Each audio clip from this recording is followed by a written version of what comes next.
Hello and welcome to the first in a new series of Mock the Week. I'm Dara Breen. Joining me this week, gives a huge welcome to Andy Parsons, Jan Ravens and Russell Howard, Frankie Boyle, Hugh Dennis and Michael McIntyre.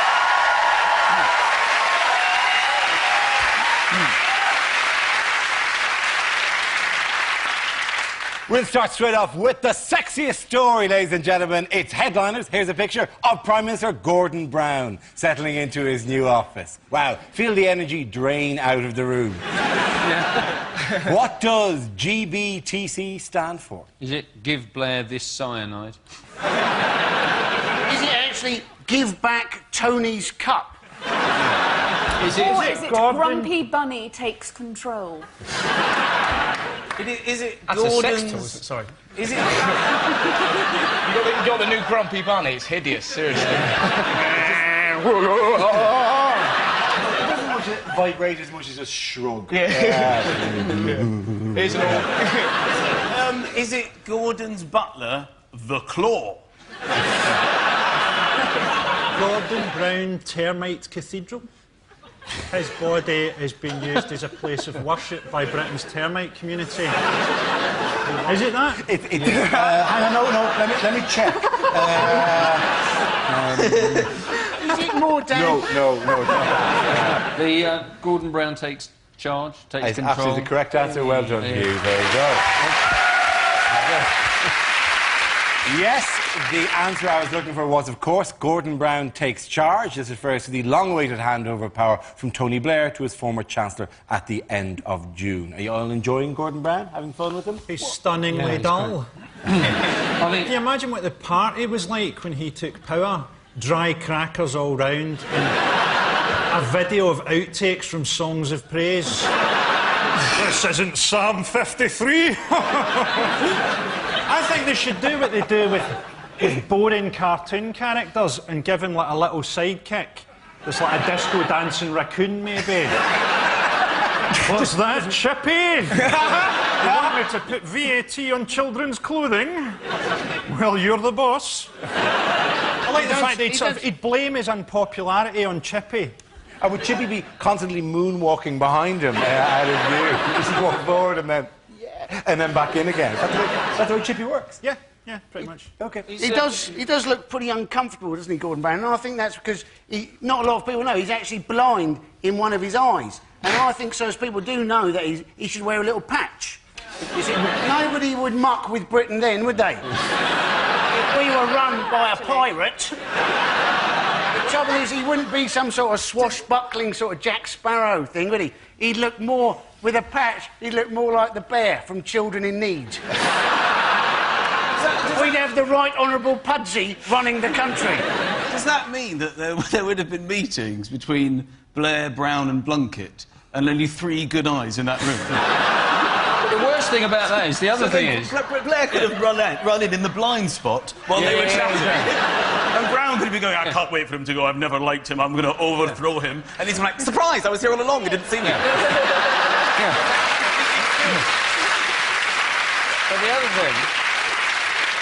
the other thing about that cabinet, was that Jack Straw has tinnitus, so he can't hear anything. So he's just got a constant buzzing in his head. So it's a blind man, a half-blind man, and a man with tinnitus. It's like the Wizard of Oz or something. They should all join forces like Optimus Prime did to create his one true self. Hazel Blair's jump a into each other. munchkin, isn't she? Hazel Blair's is only about so high. Hazel Blair's makes all her speeches from down there, doesn't she? She's like kind of pint-sized Hazel Blair. It's like she's pint-sized, she's really, really small, and he only has one eye, so therefore no depth perception. He must think she's a long way away all the time. What's confusing me slightly about Gordon Brown, though, is that everybody said he's had a very good start as Prime Minister, but in the time he's been Prime Minister, we've had an interest rate rise. It hasn't stopped raining, and we've been attacked by terrorists. Yes, it hasn't been a great start in some ways, but yet also it's been perfect. You know, he gets to look prime ministerial while the world's most inept terrorists attack in a really arse from elbow not knowing kind of way. Where they go to a barbecue shop and buy some nails and think by some magical potion they will become a bomb if you phone them often enough from your mobile phone. They're sort of like, they're like clown terrorists. Yeah. All the doors fall off their car. The next attack will be by two guys knocking each other over with a big plank of Semtex. What is it with the phone? What is it? They set the bombs off by mobile. This is quite dangerous, surely, if you get... are they panicking? Wrong numbers? Could this happen? Well, does that mean if they ring... Is it their mobile has the... If they ring your mobile, it explodes? Or if you're trying to phone someone, you're like, is Derek there? And like, no, this is detonator. Never phone here. You must not text or phone this number. Hello, is that NHS Direct? Once, maybe. Not anymore. Now I have moved into terror. Now, there's a fallacy that what happened here was that hundreds of people were saved from being horribly burnt, but these were Scottish people flying to Spain. They're going to come back looking like they've been bungee jumping in a volcano. If anything, the one day's delay in the holiday has saved them even more. Apparently they were all doctors, and it was probably that, you know, one of them wrote out the sort of prescription for how to make the bomb, and none of the others could read it. It is a damning indictment of the NHS, the sheer lack of quality of bomb making. It really is. It's no surprise they work for the NHS. They may have learnt to put bombs together, but it was in the NHS that they learned to miss their targets.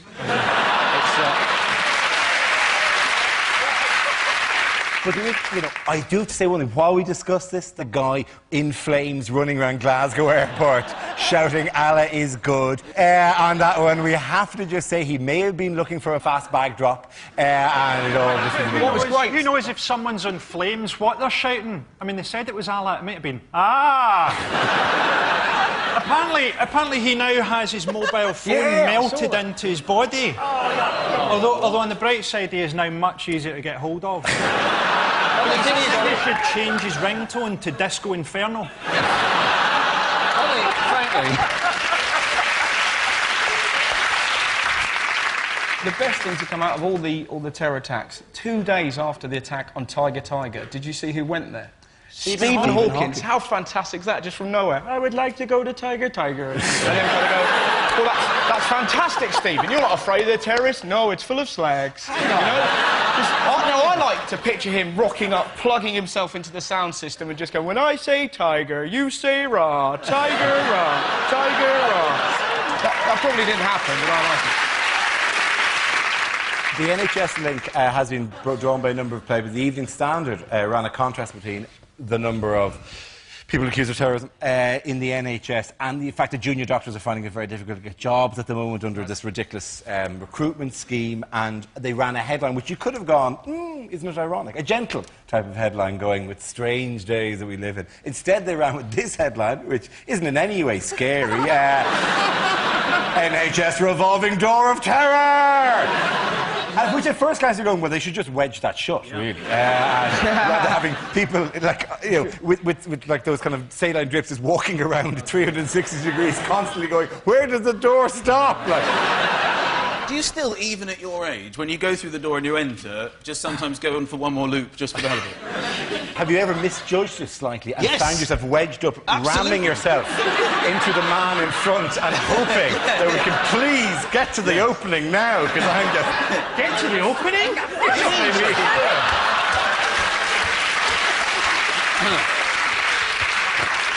By the way, with the new Prime Minister, why, incidentally, were we still discussing the Blair government this week? Well, because it was only last week that he went. No, seriously, why are we still discussing the Blairs this week? It was Alistair Campbell's diary. Indeed it was. I mean, they've just finished on this very channel. It'd be great if he did it in the style of Alan Bennett, wouldn't it? Just reading the diaries. Tony came in and said, we're going to war. Oh, no, felt I, and went out for vegetables.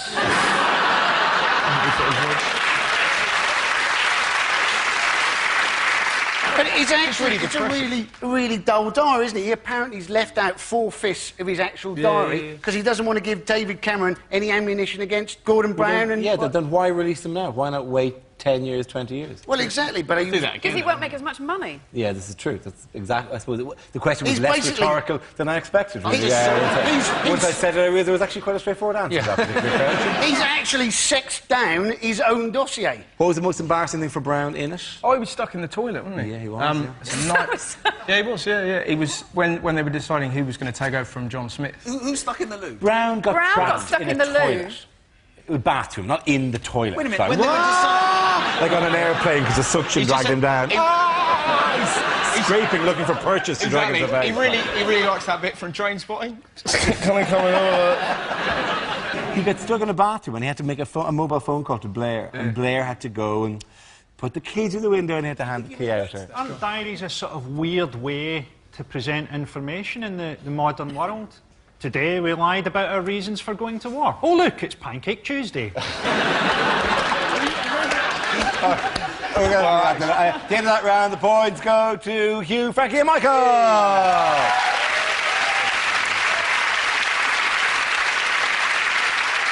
Now we play a round called NHS Revolving Door of Happiness. This game involves Michael, Andy, Frankie and Russell, so if you can make your way to the performance area, please. This is where we test our performers' stand-up skills. We spin our high-tech news generator and it randomly settles on a topic and anyone can volunteer some jokes about the chosen subject. OK, here we go. Let's spin the wheel. It's travel. Who wants to come in on that? Andy Parsons. Now then, it is quite tricky, isn't it, travelling at the moment? You go over to America, they actually fingerprint you now, ladies and gentlemen, but only 2 of your fingers. So provided you've used only 8 fingers to commit a crime, you should be absolutely fine. America, of course, the self-styled home of democracy, when at the moment their current president is the son of a previous president, and it looks like their next president may well be the wife of a previous president. What a democracy, hey, ladies and gentlemen? Say what you like about Britain, but I think we're unlikely to elect Mark Thatcher or Norma Major.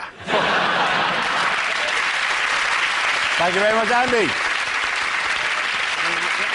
Right, let's spin the wheel again. The subject is relationships. Yeah, that means relationships, that picture there.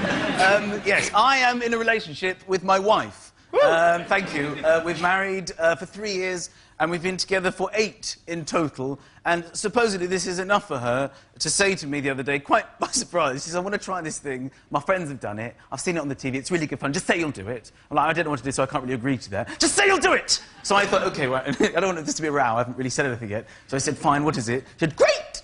We can write a list. It really took me by surprise, of 5 people we're allowed to sleep with. From outside of the marriage. I thought, are you joking? Are you serious about this? It's really good fun! I've already done my list. OK, fine. So I humoured her, so I compiled this list. She gives me her list. I just wanted to run it by you girls, because I felt it was kind of predictable. There were no surprises, usual suspects. George Clooney was #1 on the list. Brad Pitt was on the list. Justin Timberlake was on the list. She's like, give me your list, give me your list. So I give her my list. #1, your sister. Well done, Michael. Thank you very much. OK, Russell and Frankie are left. The next topic is men's health is the next topic, as represented by the knee. The window on the man's soul, the knee. 3 times in my life I've been convinced I've got testicular cancer. Every single time it's been an ingrowing hair. It's, yeah, funny. It's getting to the stage I need something terminal just to stop me looking like a massive pervert. You know, it's that... There's no way of getting comfy when you're having your balls checked, because the doctor's like, obviously my balls aren't that big. If you sat there and go, well, you do appear to have a problem, Mr. Howard. You appear to have camel's gonads.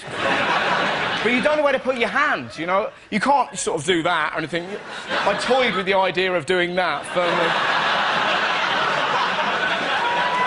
I wish I'd been courageous enough just to go...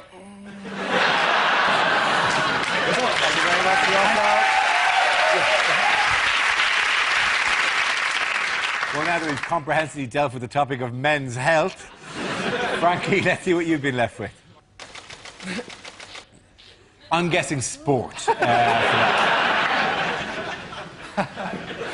They say that the Olympics is kind of rekindle English national pride. I mean, come on, for 9.2 billion, you could have written "fuck off Germany" onto the moon.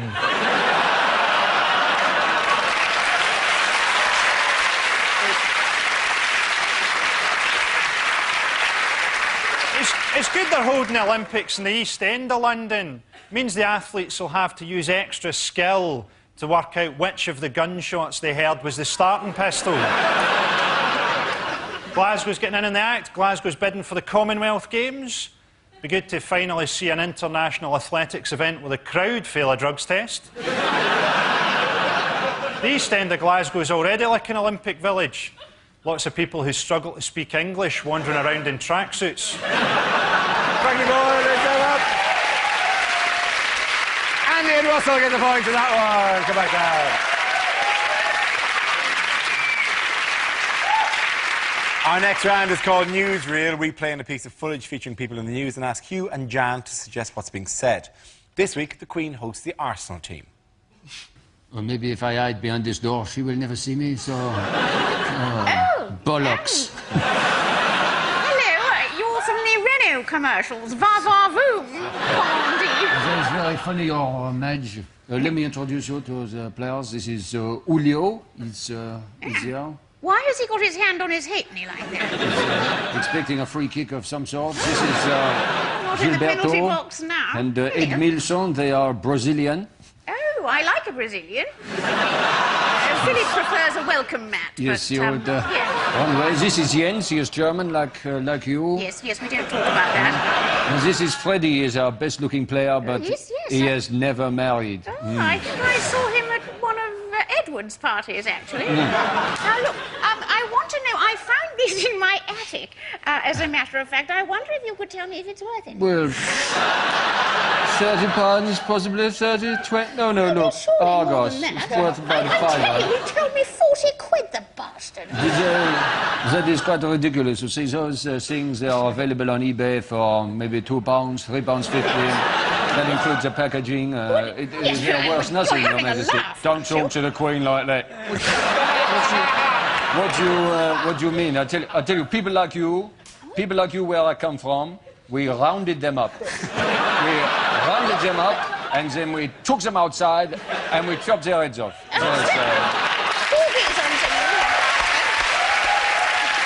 Well done to Hugh and Jan. Next round is called If This Is the Answer, What is the Question? On the board are 6 categories. Jan, which category would you like? Oh, I think environment. OK. Category is environment. The answer is over 31,000 tonnes. What is the question? Is it the weight of the first ever mobile phone? If you sell fertiliser, what size order should make you suspicious? If that bomb had gone off, how much cellulite would be spattered across central Scotland? Oh, have you had the place Pebble Dash? No, terrorist attack. How much weight has Charlotte Church put on in pregnancy?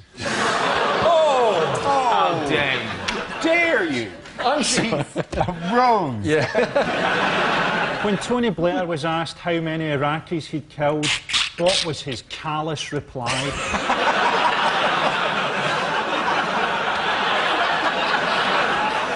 Would anyone like to please make us out with the correct answer? Is it, I think I read this somewhere, is it the carbon footprint of live Earth? Yeah. That's absolutely right. Well done, Frankie. Very good. Yes. The question I was looking for is, what is the estimated size of live Earth's carbon footprint? This is a calculation done by carbonfootprint.com that, taking into account travel by artists and spectators and energy consumption on the day, the live Earth concerts were responsible for 31,500 tonnes of carbon emissions. Frankly, that's a bit whiny, though, all the same. To go, they flew in. I really do hate that kind of criticism. There's many things to criticise Duran Duran for, but... Come on, Sting flew in to tell me to stop overfilling my kettle? Well, to be honest, I watched Enrico Iglesias, right, at Live Earth, and I would have been happy for the Earth to explode. What's the weirdest thing? It's Madonna telling you to reduce your carbon footprint. You're like, well, stop flying to buy your children. just nip down the road and get them. Christ. Yeah, the dollar's fallen. She could buy them in New Orleans.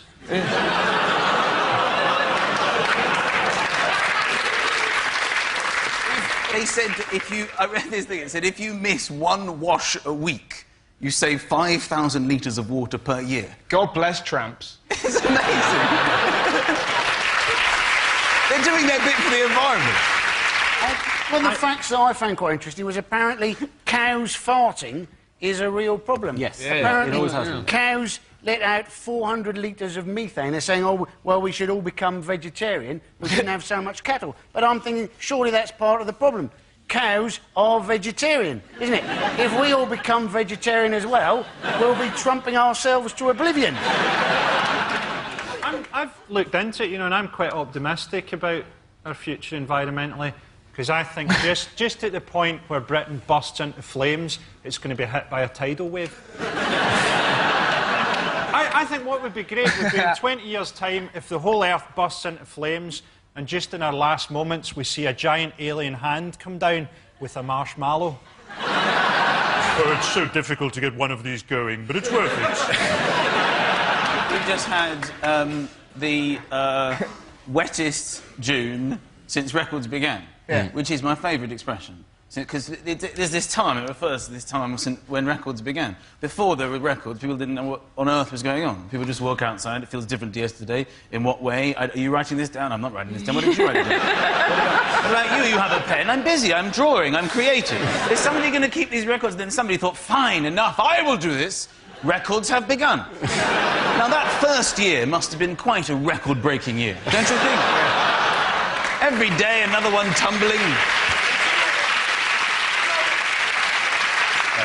How did the natural world cause problems for the financial world this week? This was great. This was the bloke who tried to rob a bank wearing a tree branch. He dressed up as an ent, effectively, hadn't he?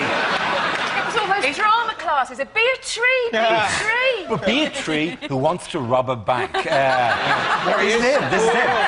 He wrapped leaves. He got completely the wrong idea of what camouflage meant. I love the fact he didn't get rid of his moustache. That's what's fantastic. I'll just leave that. He walked to the counter wrapped in leaves like this. God. Like, you know, like some sort of god of nature. He seems to have queued up as well. He did, oh yeah, he stood in line. With the guy behind him going, well, I'm going to hang around. Is anyone just paying in checks? So what was his idea then? Was his idea that he'd run out of there, stand very still at the roadside, and nobody would find him till autumn? Where's he gone? Yeah. They'll never find me here. And then a bird comes along and pecks him. No! You know, they're always supposed to, aren't they, dress up as American presidents. They're supposed to have the mask. Maybe somebody suggested that he'd dress up as Bush, and he completely misunderstood what was going on. What other form of eco-friendly travel was in the news this week? Was it the Tour de France? It was, of course, the Tour de France. Hugh, tell him what you're doing. What are you doing? I'm not cycling this. I'm cycling a stage of the Tour de France. You're not. The day before you're supposed to come cycle in an here. amateur stage of the Tour de France. But I'm cycling with the other 169 good cyclists. I'm cycling with 6,000 Frenchmen. When you say amateur stage, have you got stabilisers on either side? Where is it? Well, it's in France, strangely enough. Why are they in France now? How do they get to France? Cycling, Michael! Cycle! How do they get across the channel? They've been on a ferry. They're there now. They're in Do they Belgium. pedalo? Yeah. Well, that'll be... Do they all get off the bikes and jump on pedals? OK, give that round. In honour of his exertions next week, I'll give that round. I think we'll go to Frankie, Michael, and maybe to Hugh, ladies and gentlemen. Now we come to our final quick-fire round called Scenes We'd Like to See. This is for everyone, so if you can make your way over to the performance area, please. I caught ideas for scenarios we'd love to see, and the performers come in with their suggestions. OK, here we go. The first subject tonight is unlikely things to hear at Wimbledon. New balls developing on both the Williams sisters. Well, this crowd have really taken this young Serbian girl to their hearts. They obviously don't know her father's a war criminal. Would the working class family on Henman Hill kindly leave? Putting the middle classes off their strawberries. You know who you are, you filthy mudbloods. A dog has run onto the court and it's beaten Tim Henman. Now, here's a question, John. Nadal, could he turn you? There's no strawberries left, you'll have to have chips. Well, you know, in a way, this rain could be taken as God's judgment on how shit we are at tennis. As the Scottish man holds the Wimbledon trophy aloft, the earth opens and swallows him whole. Cliff Richard's there with a wonderful rendition of Dr. Dre's Bitches Ain't Shit.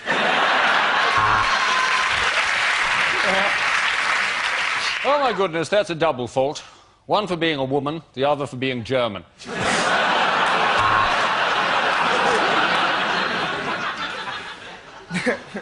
It has just come to our attention that Tim Henman's father died 6 Wimbledons ago and has been sitting there with the same look of disappointment ever since. The next topic is what a newsreader would never say. The football scores now, so you might want to look away if you're a woman or a gay.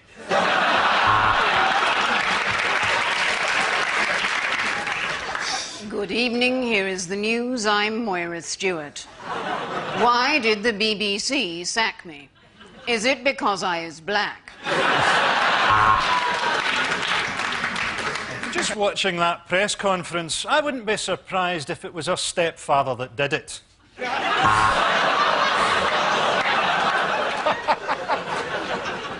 Here's the news at 10. I'm Fiona Bruce. Standing up or behind a desk, it's all the same to me. Press the red button now to operate the vibrating donut I've placed in my trousers. Please. You've sent in your emails and we've been reading them, and my, aren't you a bunch of racist bigots? If you've taped that earthquake to enjoy later and don't want to know how many died, look away now.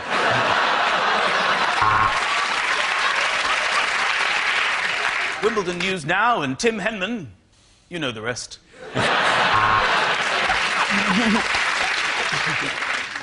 News just in. I'm HIV positive.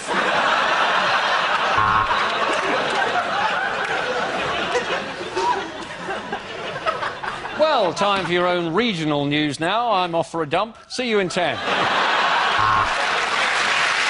the end of that round, the points go to Frankie, Hugh and Michael! Come on back.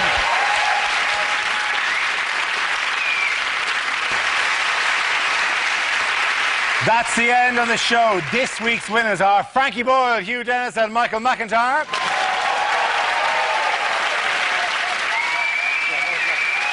Commiserations to Andy Parsons, John Ravens and Russell Howard. Thank you for watching. See you next week. Good night.